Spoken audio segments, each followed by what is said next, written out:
Bom, pessoal, boa noite. Meu nome é Thiago, sou professor da UFRJ lá em Macaé, né, no curso de Engenharia de Produção, também leciono na área de Psicologia do Trabalho, Engenharia do Trabalho, também tenho formação na Psicologia, e hoje nosso tema é ansiedade, né, então eu separei alguns tópicos acerca da ansiedade, até para a gente diferenciar a ansiedade e tal, uma vez que a gente utiliza a ansiedade com tanta frequência no dia a dia, né, estou muito ansioso, Beltrano é muito ansioso, estou muito estressado, né? Uma vez na clínica eu vi uma criança perguntando, eu perguntei para a criança, como que você está hoje? Ela tinha 5, 4 aninhos, eu não me lembro agora, estressada. Falei, como que essas palavras, né, elas são tão presentes, né, no dia a dia, né? A ansiedade é uma delas. Bom, o que é muito importante é esclarecer que existem vários tipos de transtornos de ansiedade. Quando a gente fala da ansiedade como um transtorno, né? Não somente como um sintoma no qual estou me sentindo um pouco ansioso em relação a alguma coisa. É muito comum a gente escutar, por exemplo, sobre a ansiedade por conta de uma separação. A gente pode ouvir por conta de... Eu acho que é melhor até... Bom, antes de falar sobre os tipos de ansiedade, é muito importante esclarecer que, geralmente, a ansiedade ela está muito próxima de algum medo, né? Ou seja, ela acaba sendo uma resposta emocional a uma ameaça, talvez real ou percebida, e ela também está muito vinculada a alguma ameaça futura, né? Na prática, os dois estados eles se sobrepõem, né? Um pouquinho do medo, né? E um pouquinho dessa expectativa em relação ao futuro. Bom, eu vou diferenciar um pouquinho os tipos de ansiedade, porque talvez vocês escutaram falar sobre ansiedade, mas ela é um pouquinho mais ampla, né? E a gente vai conversar em seguida sobre cada uma delas. Bom, existe um tipo de ansiedade chamada ansiedade de separação. Essa ansiedade está muito vinculada à separação das figuras de apego, né? É um certo medo em relação a essa perda, né? A separação dessas pessoas. Geralmente, pessoas que têm essa ansiedade por separação, por exemplo, ela acaba tendo alguns sintomas físicos, tendo alguns pesadelos, né? Por conta do sofrimento que a separação vem gerar, né? A gente escuta também falar sobre uma outra especificidade acerca do mutismo seletivo. O mutismo seletivo está muito vinculado a algum tipo de fracasso, né? Por conta de um medo do fracasso, por conta de um discurso, porque eu vou falar em público, está muito vinculado a algum contexto social, né? No trabalho, na escola, isso é muito comum. A gente escuta falar sobre fobia também é ansiedade, sim. Fobia é uma das tipologias, né? Geralmente a fobia está muito vinculada a um medo, a uma ansiedade de esquiva. A gente pode ter um medo de determinadas espécies ou objetos, como, por exemplo, aranha, ou insetos, ou cães. Tem gente que desperta, né, em relação ao ambiente natural, por exemplo, quando chove, ou tem tempestade, ou em relação a sangue, por exemplo, né? Tem gente que não pode ver agulha, né? Ou procedimentos médicos que já tem uma certa fobia, né? Então, essa é uma outra tipologia. Existe também uma voltada que parece fobia, mas ela se chama agorafobia. A agorafobia, a gente fica mais tenso, mais preocupado em relação a algumas coisas especificamente, como, por exemplo, usar transporte público, estar em espaços abertos, estar em lugares fechados, ficar na fila ou ficar em multidão, ficar em casa sozinho ou em outras situações, né? Isso é um outro tipo de ansiedade. Especialmente a agorafobia, as pessoas têm medo dessas coisas, né? Dessas experiências como usar transporte, estar em espaços abertos ou fechados, porque elas têm medo de não conseguirem sair dali, de escapar. Ou diante de uma necessidade como essa, elas têm medo de não conseguir auxílio para que elas consigam escapar, né? Então, elas acabam desenvolvendo alguma situação de pânico, né? De constrangimento. Tem uma ansiedade que também é muito conhecida, que é a tal da ansiedade social. Provavelmente vocês já ouviram falar também, né? A ansiedade social está muito vinculado a a gente se sente bastante ansioso ou a gente se esquiva de situações no qual a gente pode ser avaliado, especialmente em contextos sociais, né? No qual a gente está comendo ou bebendo em algum lugar. A gente escuta muito falar sobre o pânico, né? Pânico é muito comum, tem gente que acaba desenvolvendo pânico, né, em algum momento da vida por conta de alguma situação que impulsionou o pânico. O pânico está muito vinculado às experiências de ataques não esperadas, né, que os indivíduos acabam presenciando. E geralmente está muito vinculada a essa sensação também de esquiva, né, de algum lugar familiar ou entre amigos, algum ambiente no qual esse desconforto ele vem à tona, né? A gente pode perceber sintomas cognitivos ou físicos mesmo, né? As pessoas podem, com uma sudorese, né, aquela tensão muscular e tal. E também tem a ansiedade generalizada, que é uma ansiedade um pouquinho mais persistente, mais excessiva, que está muito vinculada a uma pressão em contextos de trabalho, em contextos educacionais. E aí a gente percebe algumas respostas, como, por exemplo, estou com os nervos à flor da pele, né? Ou estou tendo brancos com frequência, ou a gente percebe uma tensão muscular, né? Ou insônia. Tudo isso faz parte desse sintoma, né? desses sintomas, né? Daquilo que a gente chama de ansiedade generalizada. E é claro que, eventualmente, a gente pode ter comorbidades, ou seja, pode ter um ou dois tipos, né, de ansiedade. Bom, mas pera lá, né? Como que eu posso ter um diagnóstico, né, se eu estou ansioso ou não, né? Aí, é claro, aí a gente vai partir mais para um psicodiagnóstico, né? Ou seja, nós vamos consultar um profissional especializado, né? Ele vai tentar analisar quais são os sintomas, né? O que está acontecendo, talvez ele vai aplicar alguns testes.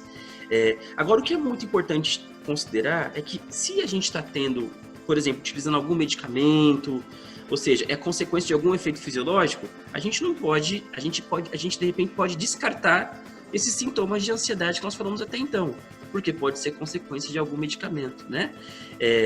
De alguma condição médica, por exemplo.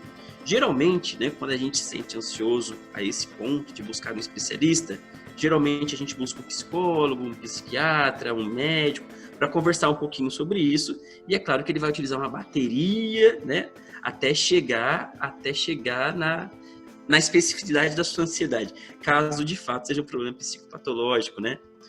Bom, tá legal. Aí, realmente estou com uma certa ansiedade, né?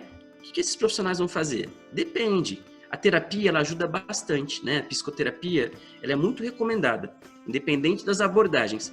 Eu posso falar um pouquinho sobre a terapia cognitivo-comportamental, a Glaucia vai poder falar um pouquinho sobre a psicanálise, né?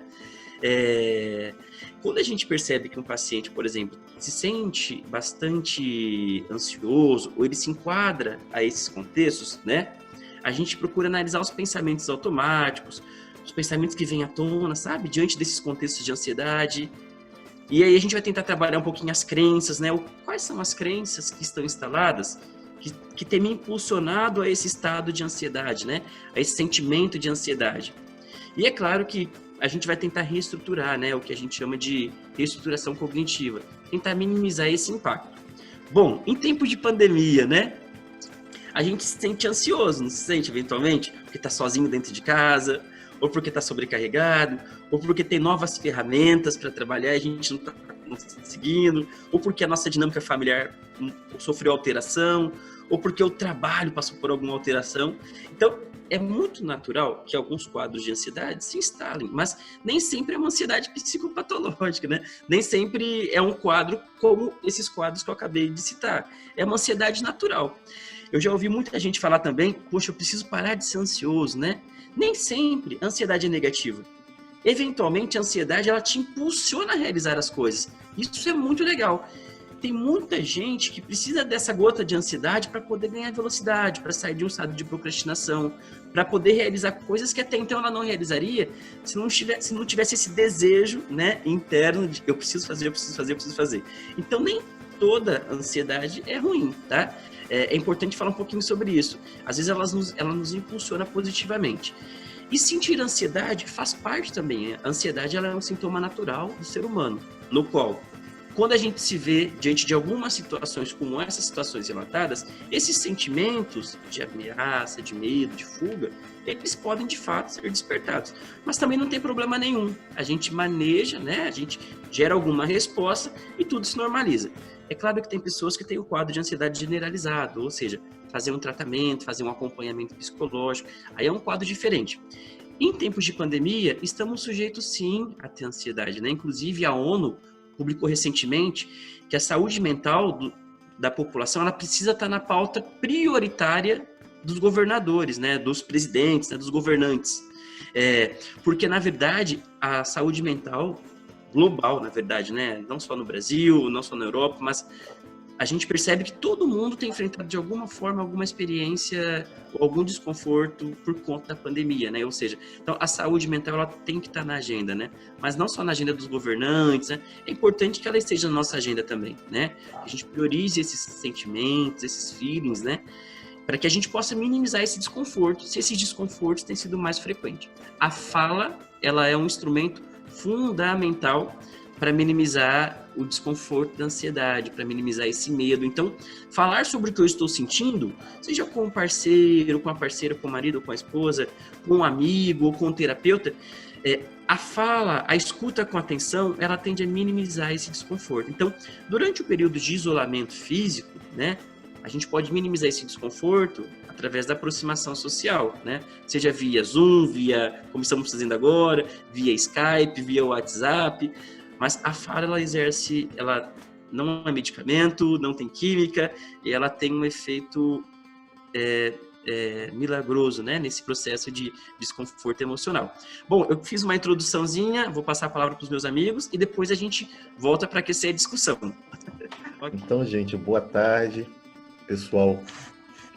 Aí o Luiz Eduardo, a Rose, né, Fernanda, a Dayana, que eu não conheço. A Caroline foi minha aluna, Caroline? Não fui não. Não, então estou confundindo para variar. Mas eu sou professor também da UF, lá em Macaé, do Departamento de Administração, junto com a Isabela. Mas diferente da Isabela, da Glaucia, do Thiago, a minha formação não é psicologia, é administração. Mas vamos lá, então. Eu, na verdade, até pela minha formação, né, o meu viés é outro, né? E eu vou ser bem breve. Quando a gente fala em ansiedade... Breve, desculpa, Fábio, breve, mas nunca inibido, porque você tem uma sensibilidade, um olhar tão bacana como qualquer outro psicólogo, né? Não é à toa que você está convidado para estar aqui com a gente e trazer até esses diferentes olhares, né? Mas eu digo... Uma palestra maravilhosa no Viva Lagos, nessa terça-feira, foi lindo. O Luiz Eduardo estava nesse encontro e apaixonou pelo Café da RH Fábio, né? Pela fala, e está aqui com a gente todos os eventos, né? E foi muito bacana, né? A gente trocou bastante ideia, foi muito legal. Então, não fique inibido por ter só psicólogos aqui, colegas, tá, Fábio? Amamos você, não é isso, não. Eu acho legal, bom, Luiz Eduardo, que bom, então revê-lo. Mas eu digo ser breve porque temos convidados, né, na nossa sala, da nossa casa, a gente precisa ouvir mais os convidados, né? É só por essa razão, né? E quando a gente fala em ansiedade, eu vejo a ansiedade como algo democrático, né, que atinge hoje, principalmente, né, desde as crianças aos mais idosos. E tem uma coisa interessante até para reforçar isso, eu andei dando uma olhada e o Rolomei disse que a ansiedade é o mais urgente e o maior problema da nossa geração, né? Eu refleti muito acerca dessa fala dele, porque veio ao encontro. Eu fui procurar a essência da palavra, o que vem a ser ansiedade. Olha só que interessante, no grego, ansiedade significa estrangulamento. Né? E estrangulamento, a gente pode entender, né, uma corda puxando algo no meio e uma corda ali fechada, né? E pessoas puxando em direções opostas no sentido de sufocar, de estrangular, como diz a palavra.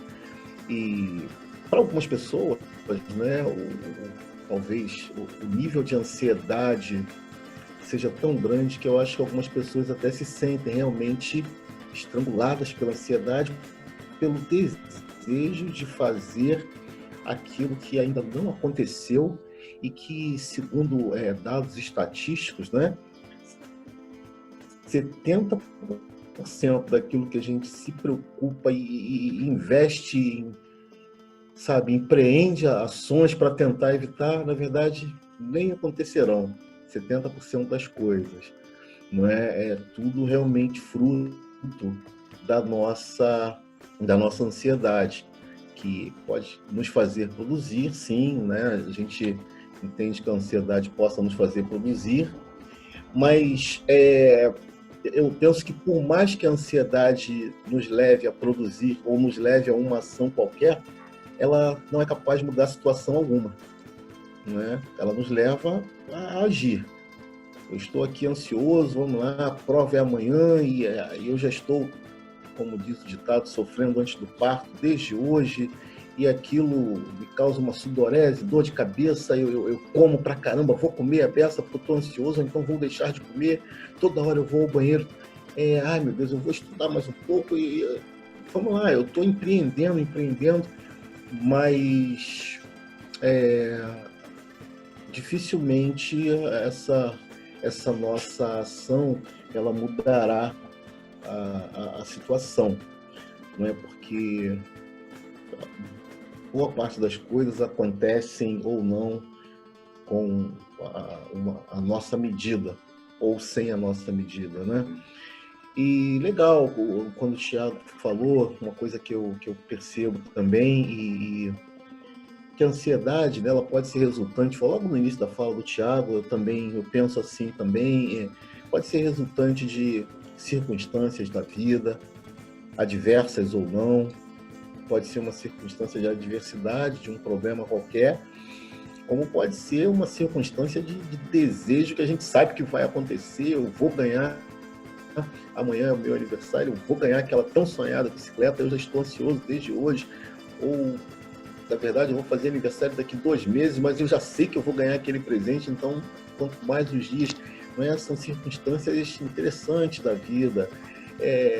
Eu entendo que relacionamentos, principalmente relacionamentos estremecidos, talvez doentios, né, também nos tragam a ansiedade, porque até mesmo no estágio que nós estamos vivendo, às vezes as pessoas se tornam até mais nocivas, né, nos fazem sofrer mais do que as próprias circunstâncias, né, em vista do próprio ferimento, né, que a gente já tem por conta de tudo que tem ocorrido.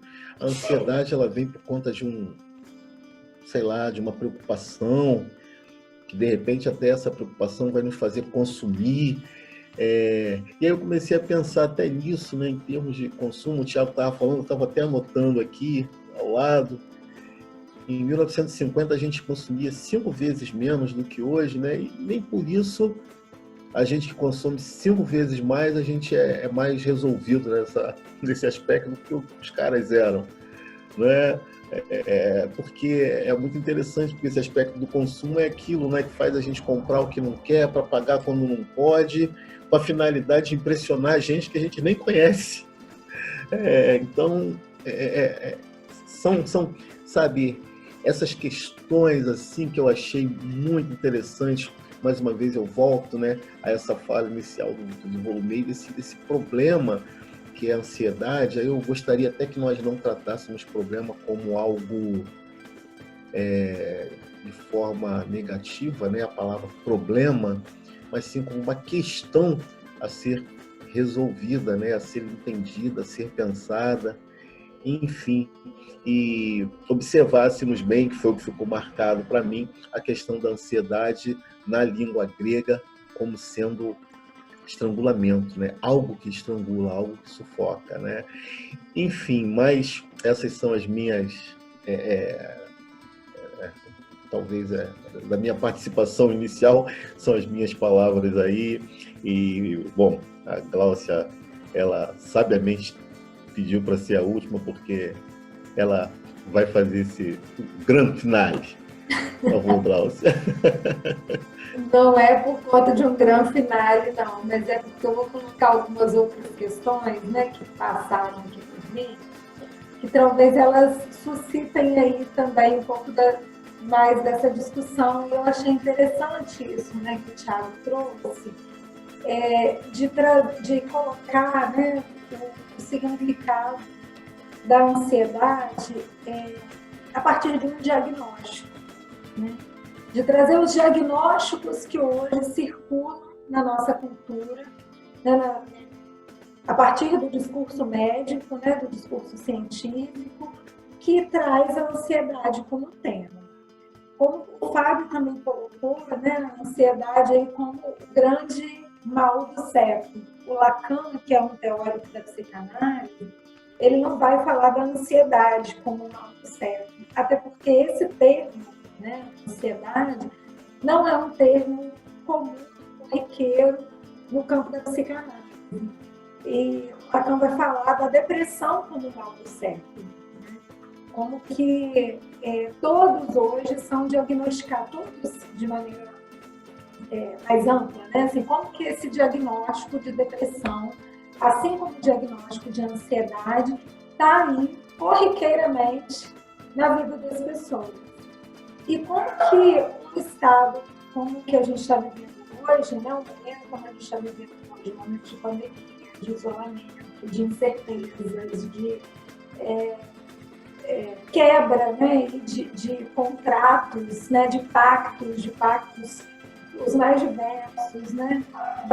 Como a gente tem pensado, né? O tempo inteiro na ética, e como que isso está fervilhando na vida da gente hoje, né?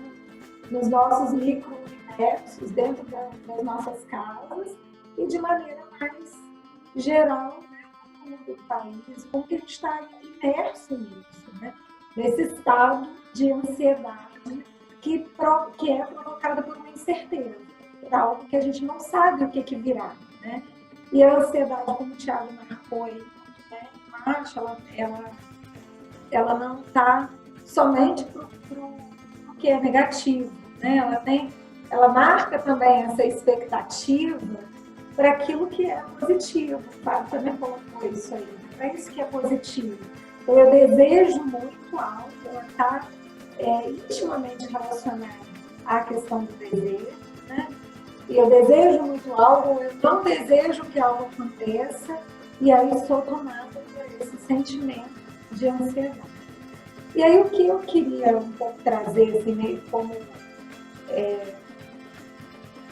um pouquinho na contramão, talvez, né, das questões diagnósticas, de tratar a ansiedade como uma questão diagnóstica, é justamente questionar tantos nomes para a ansiedade, né? Esse espectro aí que se formou, né, a partir do discurso psiquiátrico, do discurso médico, científico, principalmente a partir da escrita. Não sei se vocês conhecem, têm, né, conhecimento disso. Existe um manual diagnóstico chamado dos transtornos mentais, que ele está na sua 5ª edição, que é o DSM 5, né, que está na sua 5ª edição. Esse manual é o que dá a direção diagnóstica das psicopatologias, né? Então, a psicologia, ela também está ligada, de certa forma, né? Tá referida a esse manual diagnóstico. E hoje, né, na cultura contemporânea, onde esse manual diagnóstico ele vem quase que como uma bíblia, né, para orientação psicodiagnóstica, ele é muito questionável também, né, porque ele trata esses sentimentos, essas emoções. A gente também tem essa fragmentação aí, né, dos sentimentos, das emoções, dos afetos. Só que esse manual diagnóstico, ele trata esses sentimentos que muitas vezes são corriqueiros da nossa vida cotidiana, as emoções, né, que nós somos acometidos delas o tempo todo nas nossas vidas, e os afetos, né, com doenças, como patologias, né? Então, esse que acho que é o grande pulo do gato, assim, né? Que a ansiedade, ela faz parte, assim como a tristeza, como a angústia, não tem como eliminar a ansiedade da vida, a angústia da vida. Ela faz parte da nossa vida cotidiana, né? A gente às vezes passa por um acontecimento que é triste, que é angustiante, que é desprazeroso, que é sofrido, né? que causa essa expectativa, e o perigo é a gente começar a tratar tudo isso que a gente sente, né? Que faz parte da nossa vida, como patológico, como transtorno, como distúrbio, como um déficit, né? A ansiedade é ligada a esse espectro todo da ansiedade que o DSM traz. Eu acho que o Thiago marcou muito isso aí, né? Porque foi trazendo todos esses tipos de ansiedade, todas essas fragmentações, né? Então, tem esse espectro aí. E esse eu acho que é o perigo, né? Porque nós estamos vivendo um momento extremamente delicado, onde a ansiedade precisa, inclusive, comparecer. A gente precisa falar dela, né? A gente precisa falar disso que a gente sente, né? Porque se a gente não fala, isso vai escapulir para algum outro lugar, né? Se a gente não trata isso escapole para outro lugar. Então, eu queria marcar um pouquinho isso, né? Acho que o Thiago também marcou essas nuances aí, essas distinções também das nomenclaturas, né? Do medo, da ansiedade, do pavor, do pânico, né? Do terror, e como que isso afeta, né? Cada um à sua maneira. E uma outra coisa que eu também queria marcar, né? Que alguém falou, deixa eu ver, não sei se foi o Fábio, se foi o Thiago, eu não sei. Aqui, meu Deus, deixa eu ver se eu acho aqui.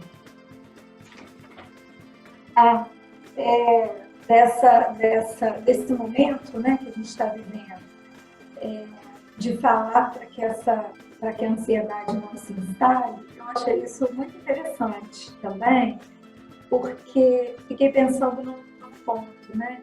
Ela vai aparecer, não tem como. Vamos ficar ansiosos, angustiados, tocados pelo que a gente vê aí, né, o tempo inteiro na mídia. Só que eu pensei aqui, né, eu anotei assim, para que ela não se agrave, não é para que ela não se instale, né, para que ela não se agrave, talvez.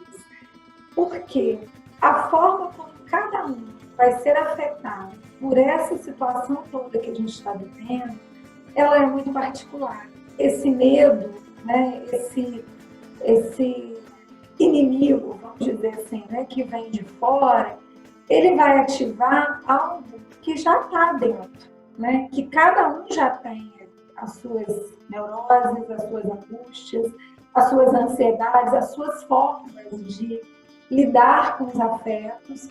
Então, não vai ser a pandemia ou o que a gente está vivendo, ou uma experiência traumática qualquer, que vá,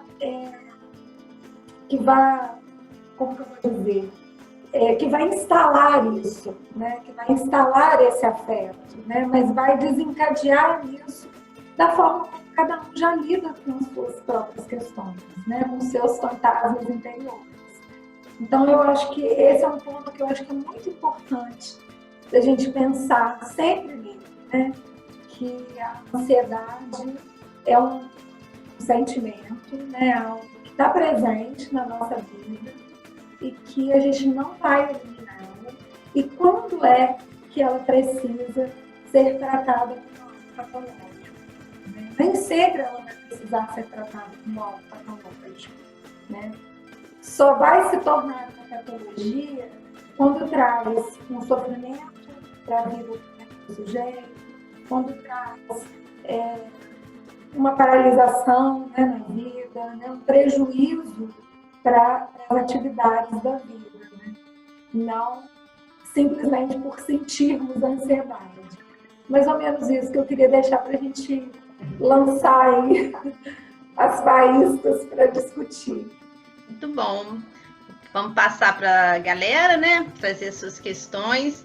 Mas eu estou, assim, muito feliz com as falas, né? Que vocês trouxeram. Tendo em vista até um material que eu achei, que eu vou ver se eu compartilho aqui com vocês. mas acho que o bacana, né, o Tiago conceituando, até porque para os médicos é necessária essa classificação, até para eles emitirem, né, um atestado, eles precisam colocar o CID lá, ou essa outra classificação aí, né, Cláudia, que eu não entendo muito bem. Então, assim, essa classificação é necessária e tem que ter um nome, um título. Mas o problema, acho que quando a Cláudia traz, é quando a gente cai no discurso médico, enquanto população, e quer ficar identificando nos amigos, nos parentes, e eu acho que ele está com síndrome do pânico, eu acho que ele está com depressão, eu acho que aí isso que gera mais sofrimento para aquele que já está sofrendo, porque as pessoas, eu acho que é uma coisa muito bacana, assim, a gente falar um pouco como que o olhar do outro gera muito mais estigma e sofrimento, quando esse outro não consegue ter empatia e compaixão, de entender aquilo como algo igual a Gláucia traz, né, que é natural, né, que a ansiedade e estar, às vezes, um pouco triste ou um pouco agitado, é natural do ser humano, isso está no campo da normalidade. Né? E a gente está no momento que, assim, você está mais agitado que o normal, ou você está mais triste que o normal, você já é classificado como depressivo ou ansioso. E as pessoas esquecem da sua história, que você já era, assim, um pouco agitado ou um pouco, sei lá, mais tristonho, alguma coisa assim. E na pandemia, né, acho disso... O quanto que a gente tem que ter paciência, compaixão e realmente empatia com as pessoas, que é igual a Cláudia colocou, isso só duplica ou triplica, né? E ter os cuidados, igual que o Fábio discutiu das questões da produtividade, do capitalismo, da questão do desempenho, da busca do consumo, né? Muito bem. Que eu lembro que vários jovens lá do Viva Rio, né? O Luiz Eduardo lembra, o Fábio também, perguntaram os limites disso das questões mentais também. Até no sentido de parentes ou amigos que não querem sair de casa, que está com medo, pavor. Aí já entra realmente naquilo, no campo, talvez, da patologia. E talvez nem seja se é da patologia do remédio. Isso tudo a gente tem que entender. Né? Não é melhor primeiro passar por um psicólogo, tá vendo se a questão não é a necessidade de falar, e não é, talvez, de medicar, porque dependendo, o medicar pode muito mais tamponar e gerar mais adoecimento se essa medicação for feita num momento infeliz. Então, quando a Gláucia traz isso do falar, né, Gláucia, no sentido que se a gente não fala, se a gente não expressa, se a gente não traz aquilo que está incomodando muitas vezes, isso pode virar uma úlcera, um câncer, ou sei lá o quê, né? Vai aparecer em outro... Então, é isso, né? Mas depois eu compartilho aí, é uma reportagem do EA País falando de nós, da questão dos professores nesse momento da pandemia. Como que a ansiedade tem que ser naturalizada no sentido que é mais do que normal que estejamos um pouquinho, ou mediamente aí, ansiosos, mediante tudo que a gente está tendo que se adaptar e viver nesse momento. Depois, se der tempo, eu compartilho. Então, só para complementar o que a Isabela comentou, tá? Isso é muito importante. No Brasil, a gente tem uma cultura de prescrever, né? De ter que dar diagnóstico e de ter que medicar tudo. Muitas vezes a gente vai numa consulta médica, antes de relatar, o médico já está prescrevendo. E outra coisa importante, ansiedade, se a gente for pegar esse DSM, os indicadores de ansiedade é muito comum em várias outras tipologias, sabe? Muitos médicos no nosso país, infelizmente, eles acabam dando diagnóstico diante de uma dúvida, eles vão lá e dão diagnóstico de ansiedade, sabe? E aí a gente acaba sendo com algum medicamentozinho ali de ansiedade também. Então, assim, infelizmente, o diagnóstico de ansiedade, por conta dessa cultura, né, médica, ele é muito frequente no país, né? Então, diante de uma dúvida, se a gente percebe que tem critérios diagnósticos parecidos com o da ansiedade, para eles não se comprometerem, entre aspas, né, eles vão lá e dão um diagnóstico de ansiedade. Na Dinamarca, por exemplo, eles não medicam. Você pode brigar com o médico, eventualmente, para pedir o medicamento. Porque eles entendem aqui que o nosso corpo é inteligente, né? Então, recentemente, há 3 meses atrás, eu estava sentindo, parecia sintoma de conjuntivite, né, por exemplo. E fui até a doutora e falei, olha, eu gostaria de usar um colírio, alguma coisa assim, né? Ela falou, Tiago, olha, se você está com algum problema na vista, né, nos olhos e tal, você pode ter paciência que a sua vista vai se recuperar sozinha. Se você estiver muito inseguro, tu pode colocar uma pitada de sal com água, Eu olhei assim para a doutora. E isso vai cessar em 48 horas. Como a lágrima não é um pouquinho salgada? É um pouquinho salgada. Pois é, o sintoma é o mesmo e a água com sal, ela tem um poder medicamentoso. Eu fiz isso realmente e cessou esse sintoma em 24 horas, né?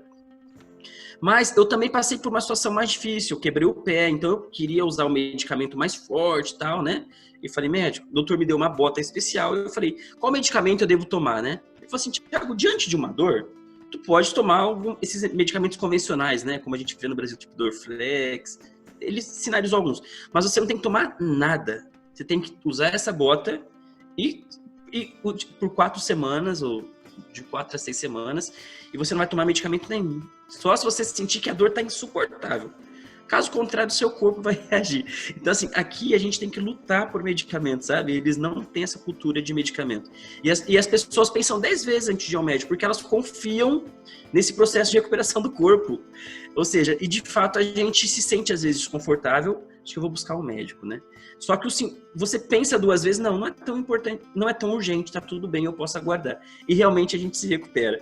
Mas isso é uma questão cultural da Dinamarca, né? Quando a gente vai na farmácia, a gente vê mais idosos, por exemplo, muitos idosos. A gente quase não vê jovens, quase não vê adultos, porque a gente não recebe prescrição médica, porque eles não têm essa cultura de medicar aqui. Alguns amigos tiveram em algumas situações, eu falei, busca um médico, né? Eles falaram, não, Thiago, não vou poder ter medicamento nenhum, eu vou ter ali o espaço da fala. Ele vai pedir para mim voltar para casa e aguardar. Se o quadro se agravar, ele vai falar, não, vem, a gente vai talvez hospitalizar ou fazer qualquer outra coisa. Caso contrário, é o espaço da fala. E eu tenho um amigo psiquiatra aqui também, e eles trabalham da mesma forma. Ainda quando eles percebem algum quadro psicopatológico, né? Eles não medicam, eles trabalham com a fala. Só queria chamar essa atenção porque no Brasil isso foi um choque, né? Porque no Brasil a gente sai com as prescrições, a gente tem que rotular o tempo todo e isso nem sempre é necessário.